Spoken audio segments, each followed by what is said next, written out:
You're listening to the Professional Hypnotherapist Podcast, session number 0015.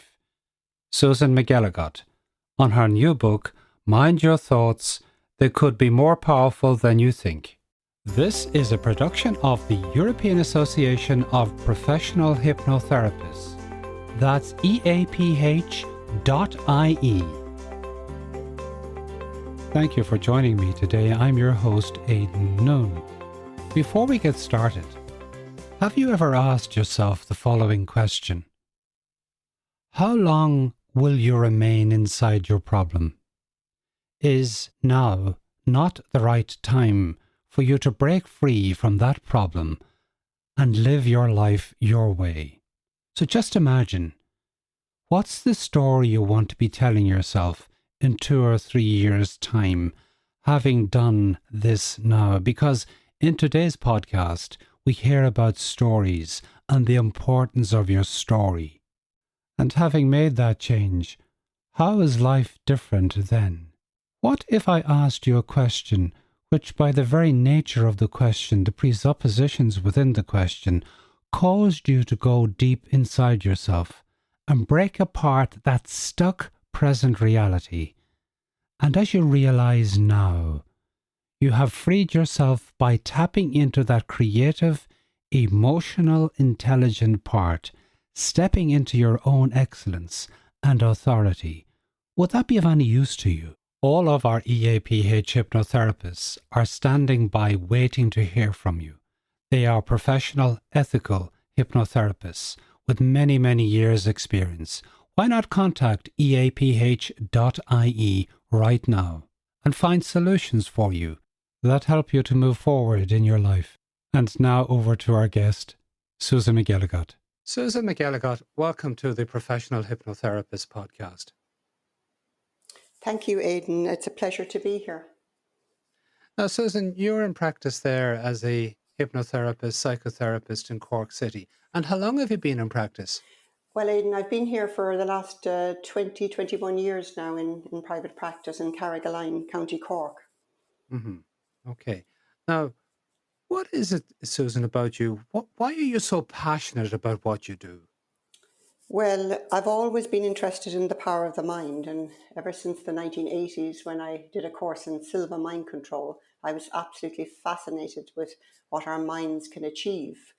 And it was started out as a kind of an interest or a hobby, if you like. And I've always been reading books on psychology and basically how do we change our story and how do we live our best lives, if you like. So it was kind of just like a hobby. And then in the year 1999, 2000, I started studying hypnotherapy and decided to go into it in a more serious manner. With a view to helping people.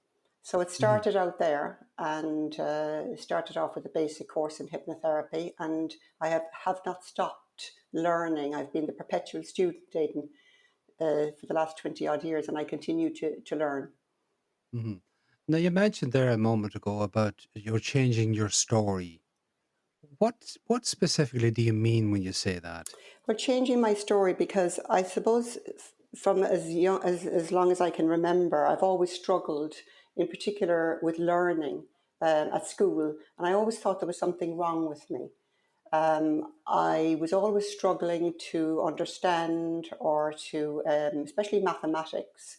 I just couldn't do it, and the response I got from others was they thought it was so cute that I didn't know it, and I was like the butt of all jokes, and nobody took me seriously, and it was very frustrating for me not to be taken seriously. So I continued most of my childhood with a struggle to learn. But I found a way, and it's only in my later years that I actually discovered what I was doing inadvertently on my own. I found a way because I wasn't diagnosed with anything. I wasn't given any labels. I was left struggling on my own. So this is one of the reasons I do the work I'm doing, is that when people come to me, no matter what age, they might come with a label or a diagnosis. And my mission is to take away that label The diagnosis can remain within the psychiatric industry or the medical area, but I don't do labels. So I help people to, I suppose, rewrite their own story, to find a way that works for them. Mm-hmm. And you said you found a way. And what specifically is that way? Well, if I were to put this in a nutshell and to sort of condense it down, the way would be totally unique to each individual. And in my work, what I do is I talk to my clients like, starts out like it's a friend, but I'm a professional and I know that my approach is a very gentle approach. It's not a very direct approach. So it sounds like I'm just having a chat, but what I'm really doing is I'm getting into their world, finding out a little bit about them. And that kind of helps me then to understand, a little bit of how they're processing their thoughts and emotions. And I read body language. It's a complete holistic approach that I use. Yeah. Mhm. Yes, it seems to me that it calls for tremendous, what would I call, tremendous empathy and indeed rapport building with your client. Exactly, that's exactly what it is. And I think, Mm. all therapy has to have some form of rapport and understanding. If the client doesn't feel that they're understood, it's one thing if they feel heard, but to feel understood is something a lot more. I mean, you can go to your Yeah. neighbor and your friend, and you can offload and tell them your story, and they can nod and they can hear you and be there for you.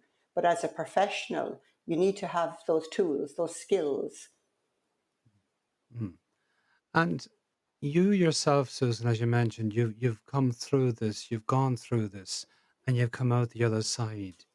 And it must be tremendously, you feel tremendously privileged in terms of the work that you do. I do feel privileged, and I'm so, so grateful for all the clients that have come to me over the last 20 years because we learn a lot from others as well. And I suppose the struggle that they're going through, I can relate very well to it. And Hmm. I kind of help them to normalize it, that there's nothing wrong with them, that we'll find a way no matter what. And Hmm. I don't adhere to strict rules. Um, in the sense of how it should be done, how I don't get the client to fit a particular model of therapy. I usually kind of mix up different therapy. It's very much like a personalized program, I suppose, if you like, for the client, that they Hmm. feel that it's an individual experience, a unique experience for them. Hmm. And what I'm getting from you now is that, you're saying that, uh, like, we're not broken. We are who we are, and we just need to learn a new way of doing things, a way that helps us. Would it be correct in saying that? 100%, Aidan. I agree 100%. We're not broken. And unfortunately, in the system, from the time we're 4 or 5 years of age when we start school, we're put into little categories and boxes, and we're told to perform a certain way. We're told to conform, and if we don't conform, we can often get labelled as being a bit difficult. And that is my own experience in various, depending on where different schools I've been to, and I've been to three different convents, um, religious orders, and I've experienced different approaches. So, yeah, I could say Yeah. I have a lot of life experience, I suppose. Now, I suppose, the main modality of treatment, if you want to call it, or intervention that you have is hypnotherapy. So, what is in your opinion, is the biggest misconception people have about your field of expertise in hypnotherapy? Yeah, well, what comes to mind there, Aidan, the first and foremost is, will I lose control? Will I give the control to the hypnotherapist? And I know straight away by body language People are recoiling in the chair in front of me, looking at me suspiciously, terrified. On the one hand, they want the help with their problem, otherwise they wouldn't be coming to see me. But on the other hand, there's a mistrust there. And Yeah. my job is to make sure that I explain very clearly to the client that a good hypnotherapist who's trained properly, not just some weekend course, but somebody who's serious about their work, will relate to their client how a good hypnotherapist will make sure that the client feels in control at all times. Hmm. So they are totally in control. Totally in control. They feel empowered. And sometimes I get clients say, oh my God, you're amazing, you're this, you're that. I'd say, no, that's you. You're amazing. It's like getting on a bus to go on a trip. You know, you get on the bus. If you decide you want to sit by the window for a nice view, then you'll get a nice view. You know, if it's your choice, but getting on the bus is like coming to therapy. And I'm just the driver. I will drive you to wherever you tell me you want to go. And Yeah. the experience that you have on the way, and I try to facilitate that experience so that it's a gentle experience, but it's empowering as well. That they feel Mhm. they've got something from it. There's that light bulb moment. Yeah. Yeah. Yeah. Now, we briefly touched on it earlier in terms of, the education system that you've come through. So, Susan, what were you like as a child? As a child, I would say I was very light-hearted, always laughing. I was always known for being a little giddy goat. Yeah. And growing up, there was always music in our house. I went to ballet lessons and I went to the School of Art in Cork. And my parents, I absolutely idolized the ground I walked on. And that sounds like an ideal upbringing. It sounds wonderful. But Uh-huh. unfortunately, the whole world didn't see me like that. So I was always told I could do anything. And my parents were always very proud of my artwork, and they, would bring their friends into the house and show them these are Susan's oil paintings, and Susan can do anything. So I go into the big bad world, and I'm literally like a lamb to the slaughter. I was not prepared for it, unfortunately, Uh-huh. and a lot of it was being mocked, being laughed at. I used to go to elocution lessons, and it was, oh, look at her. And people, they were just pulling me down, and I wasn't able. I didn't have the skills. I didn't have the Yeah. tools. And it was sad when I look back at my younger self now, because I'm Yeah. a parent and a grandparent now, and I have insight. Thank God, that's the one good thing that comes with advancing years. You hopefully have a little bit more wisdom than you had in your younger years. And when I look back at my younger self, I don't feel sorry for her, because I wouldn't be sitting here talking to you now if I hadn't gone through what I'd gone through. Yeah. So lots of lessons. I could be feeling sad about my younger self. I could be feeling angry at the way I was treated by my peers and by teachers who should have known better. But that was way back in the 50s, 60s. Yeah. And times have changed now.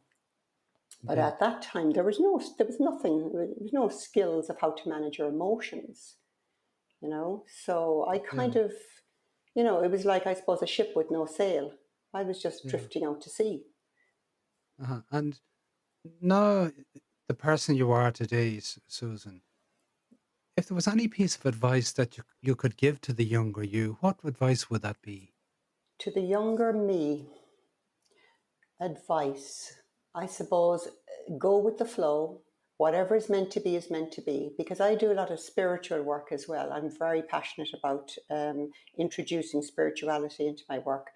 And I always believe and there's a saying, I don't know, is it Friedrich Nietzsche, but what is not for you won't pass you by. Uh-huh. And I do believe that whatever I went through in my younger years, it was meant to be. Because Yeah. again, I look back and they say hindsight is 2020 vision. If I hadn't gone through all of that, I wouldn't be here studying about the mind and studying how to, change your state from a state of depression, sadness, hopelessness to a state of hope and resilience and belief. And I suppose belief in myself, that took me years and years to do.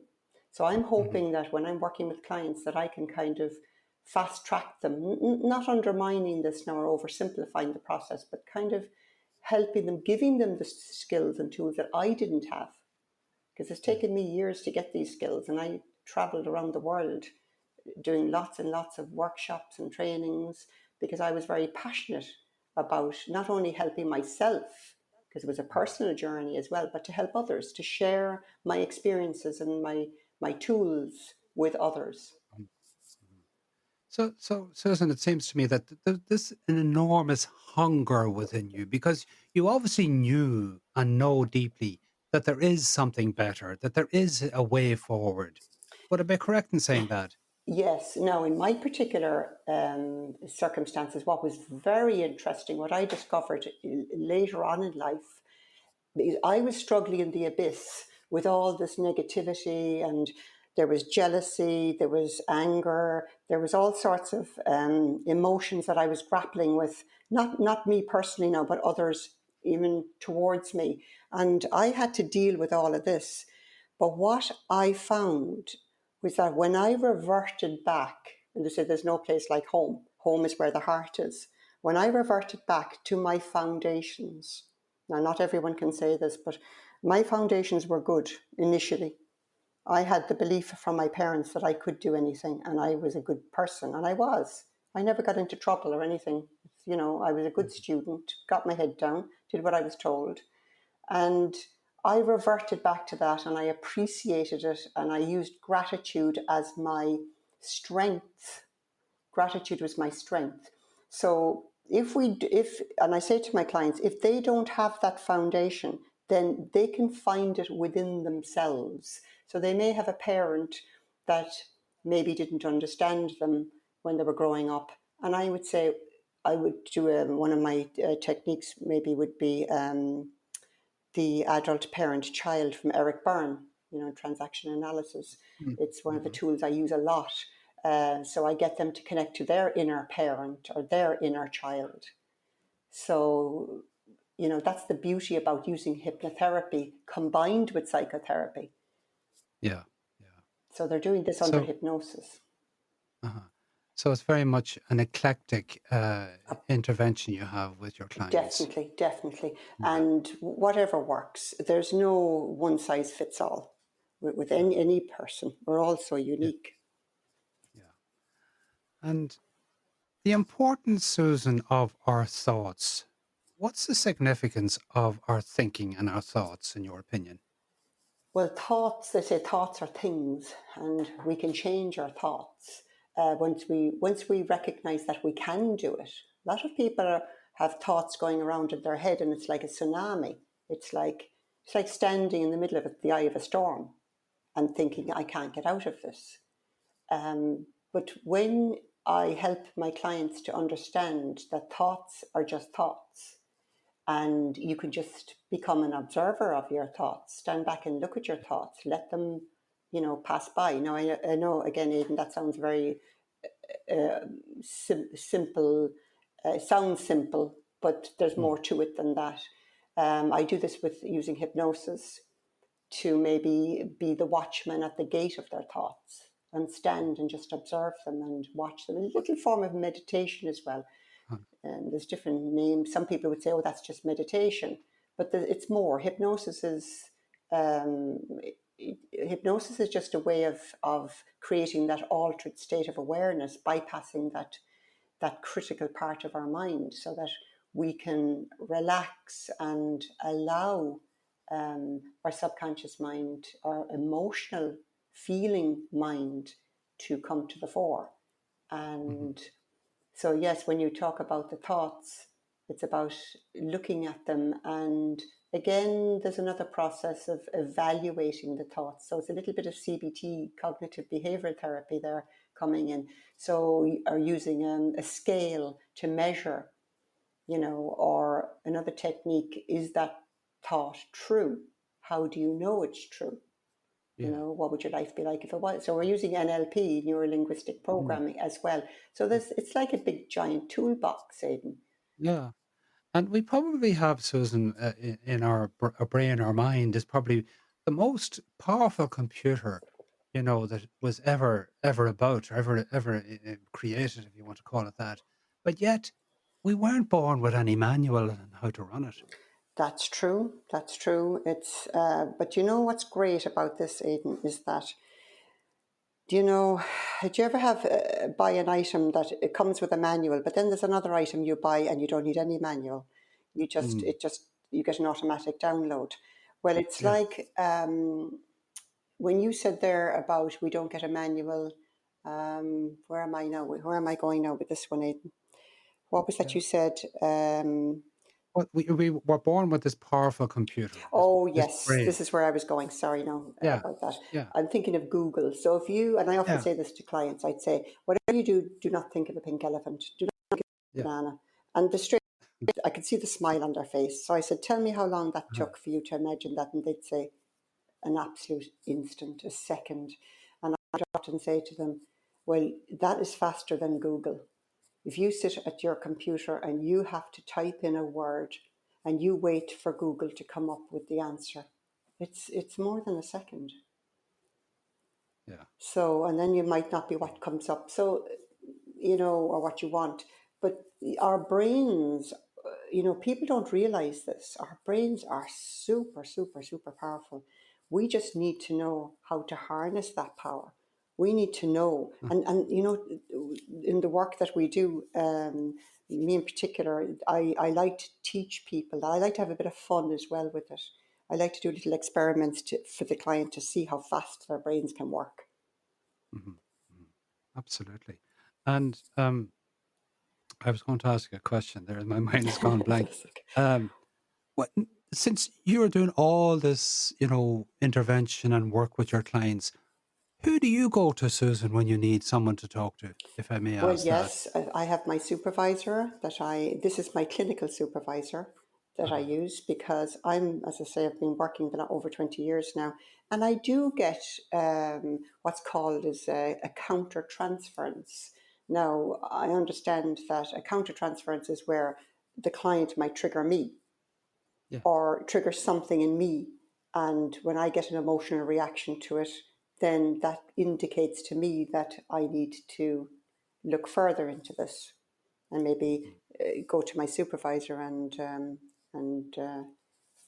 take care of it. So yes, I'd be very mindful of that. Now, also, as well as talking it out with my supervisor, I would always use a grounding technique that I use. It might be just earthing myself, maybe Yeah. standing in the back garden, touching the earth and grounding. So meditating. There's lots of different tools that I have in my toolbox for that. Mhm. And I do a lot of outdoor stuff like cycling and walking in nature. So I do believe in the power of nature as well. Yeah. And I swim as well. So yeah, I try to keep Yes. myself An active. all-rounder. I keep myself active, and even Yeah. even cooking, even just Uh-huh. cooking a healthy meal, chopping Yeah. up the vegetables. I Mm. never have the TV on, or I don't have the radio on in the background. I don't like outside noise. I'm there with my thoughts, chopping the vegetables, making a nice Yeah. healthy food for myself. Sort of an element of mindfulness. Yes, and Yeah. mindfulness. You don't have to be sitting in the ideal location for Yeah. mindfulness.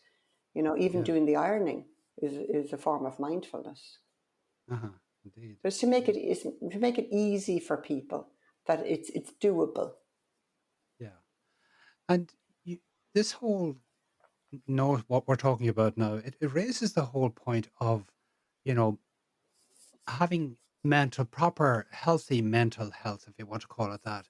In other words, that the therapist is not, immune to being affected by what they're presented with. So you raise the whole concept, Susan, of being healthy, and the therapist being in such a place that they are able to help that client. Because when the therapist is not you know, au fait or not 100% the way they could be or should be, they really shouldn't be seeing clients. Would I be right in saying that? Yes, 100%, Aidan. I would. Yeah, Yes, you have to be in a good place. I've often had yeah, clients, if they're in a bad place and they're crying, and some of them might start yeah, swearing, and then apologize to me for yeah, swearing, and because they're so frustrated with their problem.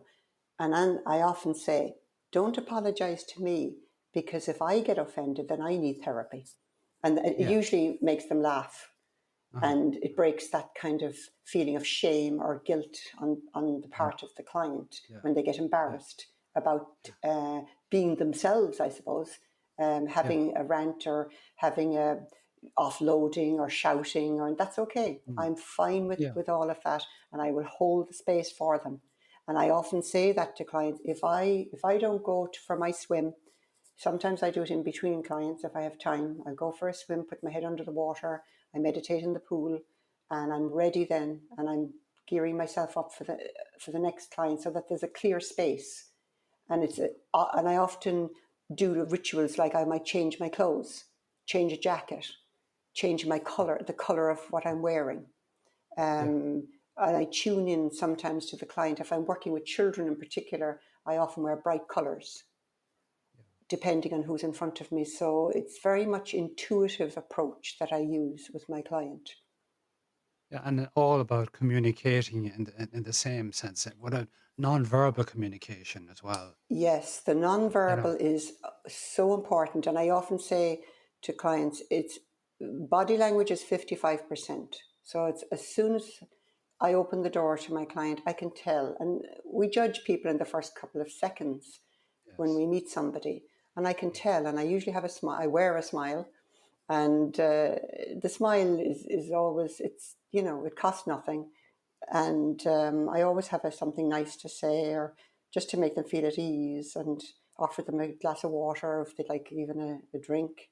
If they've come a long distance, I make sure they're Yeah. safe. And sometimes if they bring somebody with them, maybe a parent or a sibling, I'd say, give me 2 minutes. I'm going to make sure your dad is comfortable, and I might bring him the dad in a cup of tea and put on the TV for him and make sure he's settled. And then I'll come into the client and say, "Now, Dad's happy. Now let's take Yeah. care of you." And they Yeah. usually laugh. They're delighted that their dad is happy now, because they've Mm. come maybe 2 hour journey. So it's an all round experience that Yeah. everybody's okay. And you mentioned there about, the importance of laughter, and laughter is so important. And but coming back now, to you, as it were, you've recently published a book, and it's "Mind Your Thoughts." Tell us the subtitle. What's the The subtitle? subtitle is "They Could Be More Powerful Than You Think." So there's a So little, your thought, sorry, yeah, sorry. So your thoughts could be more powerful than you think. yes, Now, this is a collection of short stories showcasing how even our darkest emotions can be overcome. yes. So, what motivated you to do that, to write this book, Susan? The book, I feel that it's because I've been consulted by so many different people and different topics. I decided I would highlight some of the most often, um, the ones that crop up most often would be, phobias, fears, anger management, shame, guilt, and abuse. One of the topics I covered was gaslighting. A lot of people don't know what that is. So I Oh, wanted well, to, tell us what that is. well, gaslighting, and I covered it in my story, is when, if how you know you're being gaslighted is if the other person causes the problem, and then turns the whole thing back on you, and then you start questioning your sanity. Maybe you are at fault when you're not, or you're not being heard. Um, Things are twisted around, so you get confused and you think you're going mad. Yeah, So just not sure which story I covered that one in now, but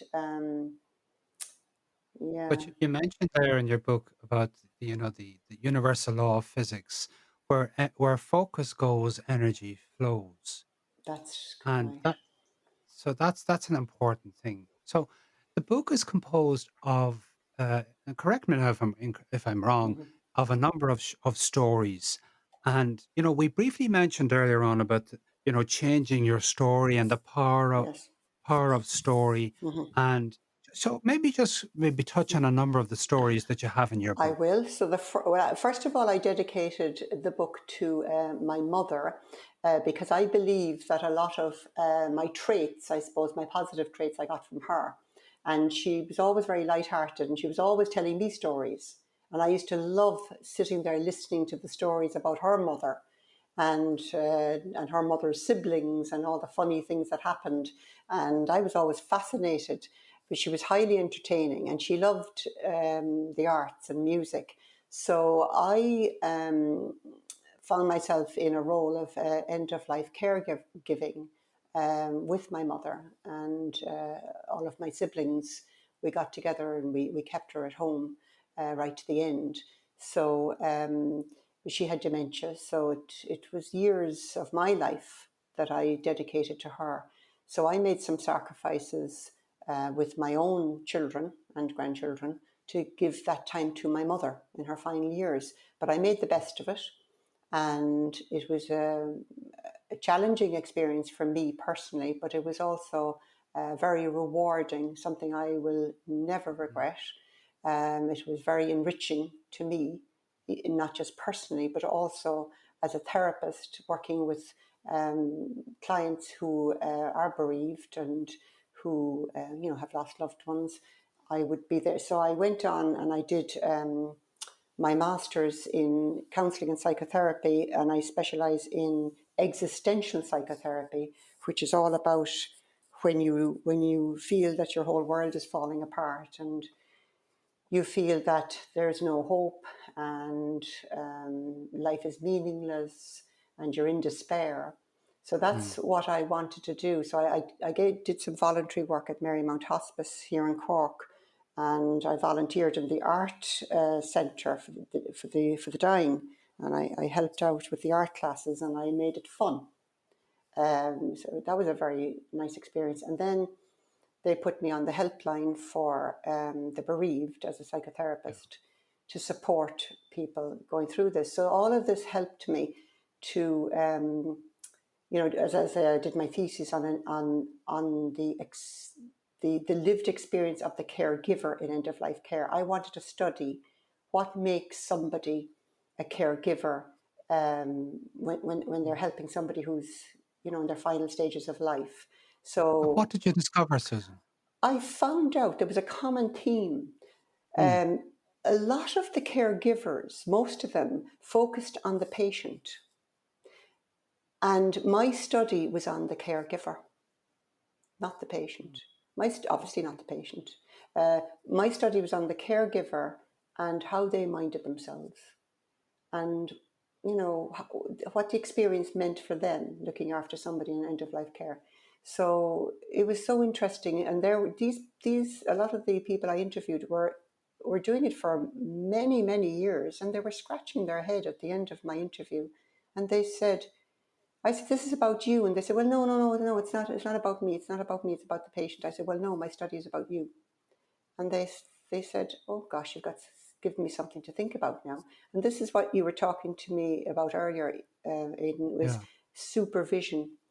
It's so Yeah. important because it's about minding yourself when you're a caregiver. So that story I wrote on my mother was thanks for the memories, because that was something she always used to say when she'd bring me to the front door, wave goodbye to me after spending a few hours with her. Bye now, and thanks for the memories. Yes. And that the thing I put under her story was to my mother, Angela Mary Louise Hurton McElligott, you reared winners, because she was always very proud of all of us, and even if Yes. we passed an exam, I reared Uh-huh. winners. So it was Yes. just her Wonderful. tone of voice even. Yeah. That's something. It's an abiding memory you will always have. Yes. So I bet you can see her in your mind oh, now. she was hilarious. She would Yes. answer the front door with a lace cloth on her head, and she'd courtesy because she loved Yeah. upstairs, downstairs, Oh yes. and she'd pretend she was one of the maids, and she'd courtesy when she'd open the door to me and start singing. So we always had music in the house and fun. Um, Yeah. but yes, so what I did was because as end of life care, it was from my perspective, and I mentioned how my siblings would have their own perspective. So I wrote about my challenges in looking after her, but also the meaningful, from an existential perspective, the meaningful experience. So that was that story. I covered that for Mm, people who have lost loved ones, and yeah. You raise a question in my mind, Susan, just listening to you, and that the importance of meaning in our lives, and not only the importance of meaning, but the importance or how we actually apply meaning to maybe events in our lives. And they could be, just nondescript events, but just events, and the meaning that we give to those events. Maybe you just comment on that, if you might, yeah. please. And I think as a therapist as well, I always say this is my job to um, maybe lead the client to a place where they can find that meaning. So they come Yeah, to me, and I always say, you're coming to me with the pieces of a jigsaw puzzle. You have the answer within yourself. It is yeah, your jigsaw puzzle, not mine. But I will be there and I will put every piece in front of you so you can see that picture growing. And that's, some people don't think of it. They could be rearing children at home, and oh, it's been so difficult for them. But I'd say, gosh, you were amazing. You were resilient. You made sure your children's lunches were there and their uniforms were ready. And even though you'd lost your husband at a young age, but look at you, only for you, you're the glue that keeps the family together. And so they don't think of themselves that way. So it's my job yeah, to get them to, it's like holding the mirror up to themselves and to acknowledge that they do have strengths that they probably didn't even know about. exactly. Yeah, exactly. Very good point. Now you have a number of stories in your Mm-hmm. book, and you, you you also demonstrate in your book how it is possible to become unstuck, to rewire your thoughts and experience complete contentment. Mm-hmm. Maybe could you develop that point for us? Yes, that is possible, and everything is to do with perception. How Mm. it's like taking off or putting on the rose tinted glasses, if you like. Sometimes people are looking through foggy glasses and they can't see anything. So I often use that analogy. But there was one story actually I covered in the book. It's either me or the dog. And this Uh-huh. particular lady, now she did give me full permission. She told me I could even use her real name and she would be so proud to be in my book. But she came to me and she had a 40-year phobia of dogs. And she was 46 years of age and she was literally trembling when she came to see me. But what had happened was her husband went away and bought a dog without telling her. Yeah. And she came in from work one day and saw this little thing out of the corner of her eye, like a little rat. He was a little fella. And she screamed and she was shaking and she couldn't believe her husband did this. So to her, that was a form of betrayal. And her daughters were in on the act as well. And she felt that the whole family were against her. So for 3 months, she refused to do the housework, do the cooking. She stayed in her room, Mm. and nobody was talking to anybody. Everybody was on eggshells around her. Non-verbal communication there. Oh, it was. But her family was falling apart, and they were a lovely Yeah. family. They're Yeah. all, her marriage was excellent, and she had a great relationship with everybody. And she was a lovely, bubbly character. And Yeah. she laughed into my face, and she said, Susan, she said, this is ridiculous. A 46-year-old woman like me, she said, screaming and shaking and all of it.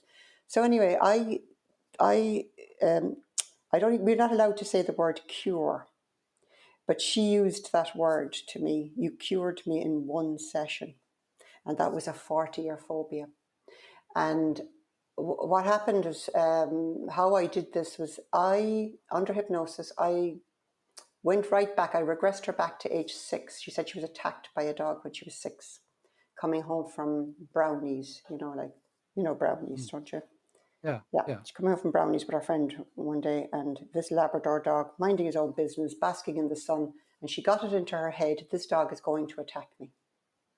All her own thoughts. And sure enough, the dog just wandered over, big Labrador, real slob, came over and put his paws up on her shoulders. And she was convinced she was attacked.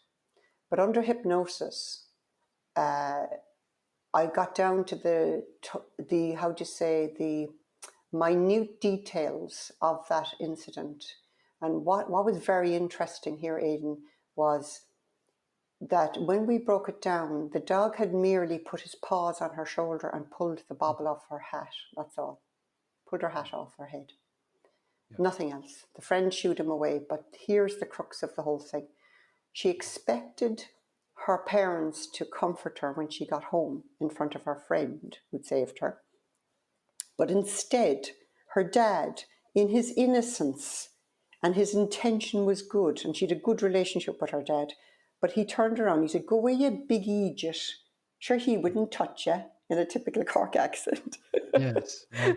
"Go away, you big idiot." Uh-huh. And she was mortified in front of her friend because the friend thought she'd get a load of hugs. So he was doing his best, but she felt unheard. She felt dismissed, the very thing that her husband made her feel. Yeah. Isn't that interesting?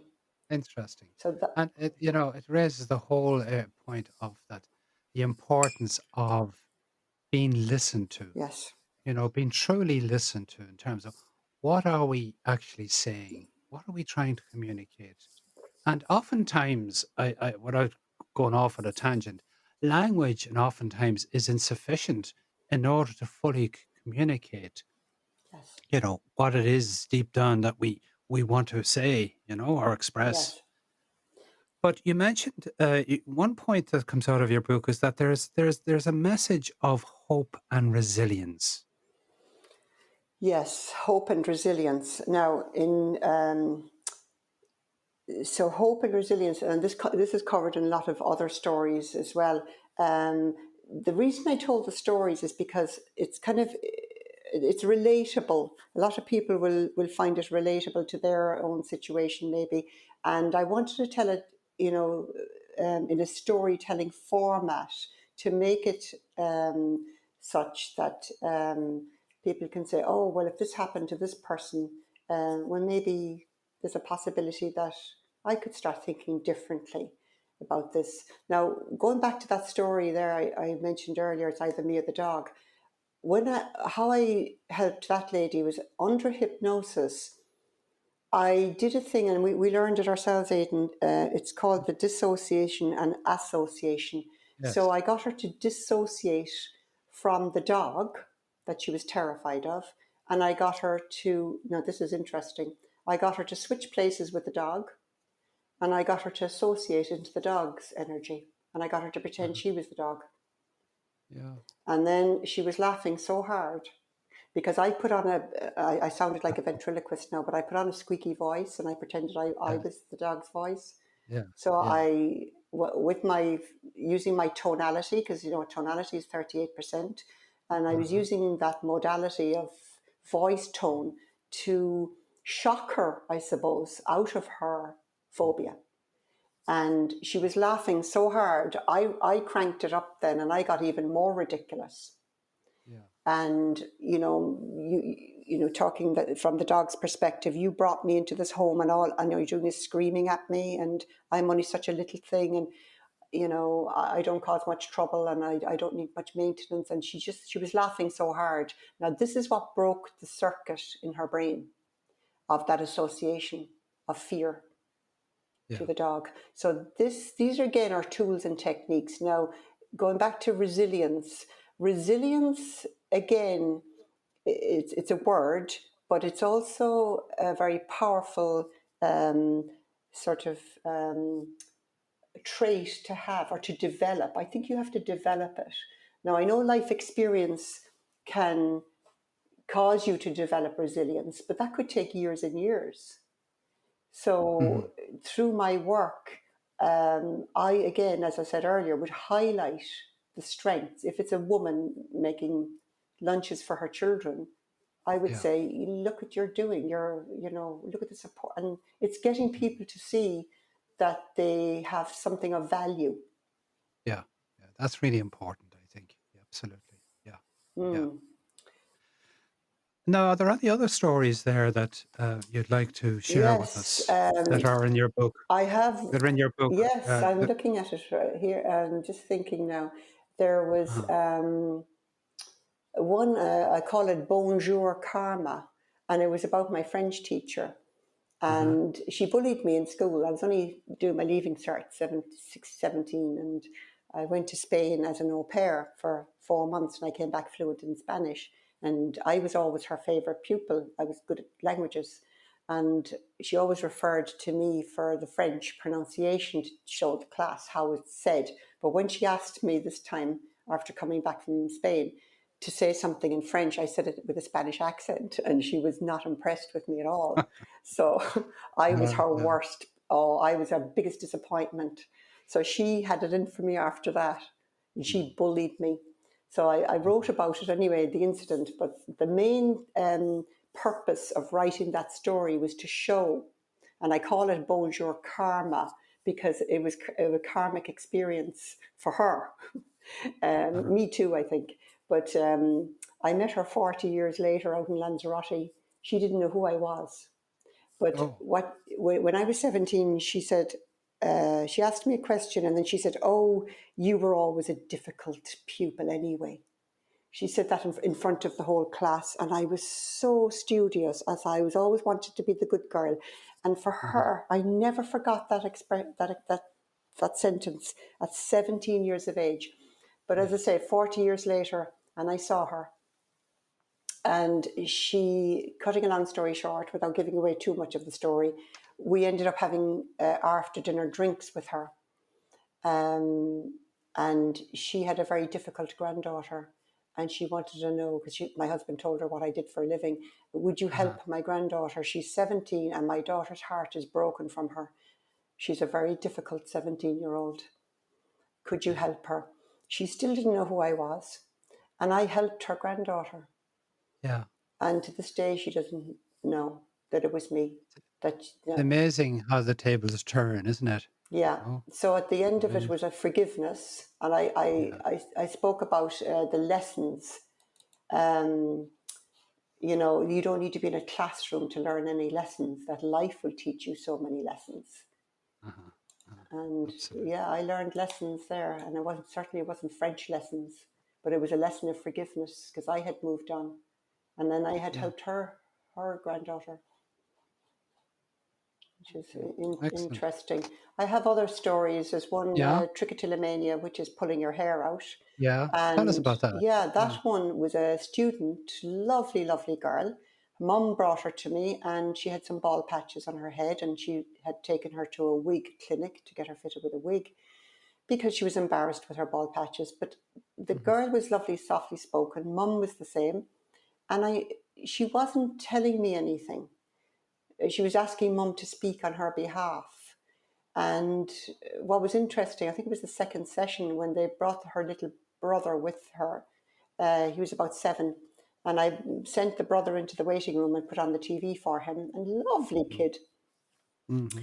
But what had happened was she was trying to do some study, and he kept bursting into her room with paper airplanes and fool acting, and she Uh-huh. kept telling him to get out, and he wouldn't get out. And she called the parents, and they weren't listening. Oh, leave him alone. He's only small. Leave him alone. And with the frustration of trying to study, trying to concentrate, and nobody listening to her again, nobody taking her seriously, she started pulling her hair in frustration until she would pull it until she would feel the pain and and see the bunches of hair in the palms of her hands. And it became an unconscious habit. She didn't Yeah. realize she was doing it. Hmm. So I had to, that was a very interesting case, but it was resolved when we got Mum to sit up and listen to her. Because even when I brought Mum into the office afterwards, Mum was still laughing at the little fella being so cute and so funny. Hmm. But she hadn't Now, realised the effect it had on her daughter. yeah, your book, Susan, Mind Your Thoughts. Sorry, I can't think of the rest. What's the They could subtitle be again? more powerful than you Uh, think. Yeah. Did you enjoy writing it? It was a labour of love. Yeah. It was, um, yes, that's almost an understatement. Enjoy. Hmm. It was so challenging for me, but in many ways, good and bad. I won't say there's no such thing as good Hmm. and bad. I don't like even using those words, but Yeah. it was very, very challenging when I was writing it, and then I would feel I did it intuitively as well, Aidan. When I would feel, even the part I wrote about my mother, who she died at 89 years. Yeah. I felt funny. I didn't know, I couldn't even explain it. I got Mm. up from my office chair and I went in my back garden and stood there and I grounded myself and I thought, there's something not right about this. I don't know what it is though. And I did some meditation around it and then I came back and I thought, I've got it. I've got it. I tuned into my mother's energy and she was very posh, my mother. She would not have wanted me to write down that. So Yeah. I came back. I said, okay, Yeah. mother, I hear you. Okay. Yeah. And I wrote down, she lived on this Yeah. earth for 89 Excellent. years. That's a wonderful testament to her. Yeah. Now the book is available. Where can we get the book? Right Susan? now, it's available on Amazon Hmm. .co.uk or on all the Yeah. Amazon sites. Great. I'm in the process of uploading it to another site, Ingram Spark, which it will be available in bookstores as well. But for now, it's available on Amazon, or I'm going to have it available in my office as well when Uh-huh. people come to see me And as well. so, Susan, are you ever Never. going to retire? One word, never. As long as I can keep talking. And I have, in the Yeah. 20 years I've been working here, and I had a leg injury recently, and I will get along on a crutch. I often say, if I can open my mouth and speak, and if I got my faculties from the neck up, then, and I can help somebody, but whatever Yeah. words I say to somebody, and words are so powerful, and this is what I wanted to, highlight in the book as well.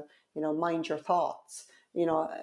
Words are so powerful, Yeah. and Yeah. once I can talk and help people, yes, I will continue. There's no date on it, as long as I can do it, and yeah. Excellent. Now, Susan, how can we contact you? Well, you can contact me through my website. It's susanmcgelligott.com.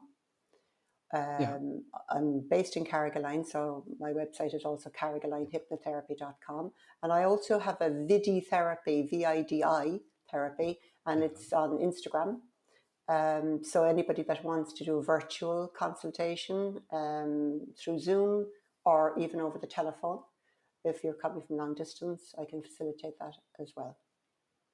Great. So that's online over the And yes, online and my therapy. phone number. All my details are on my website as well. Great. Great. Well, that was Susan McElligott, hypnotherapist, psychotherapist in Carrigaline in Cork. Susan, thank you so much. I really enjoyed today's And the conversation. feeling was mutual, Aidan. Thank you very much. Thank you for joining me once again. You know you want to make positive, beneficial change in your life, and yet you may not have the know-how. Discover right now how you too can start that change process and immediately reap the benefits through ethical hypnotherapy. Thank you. Until next time.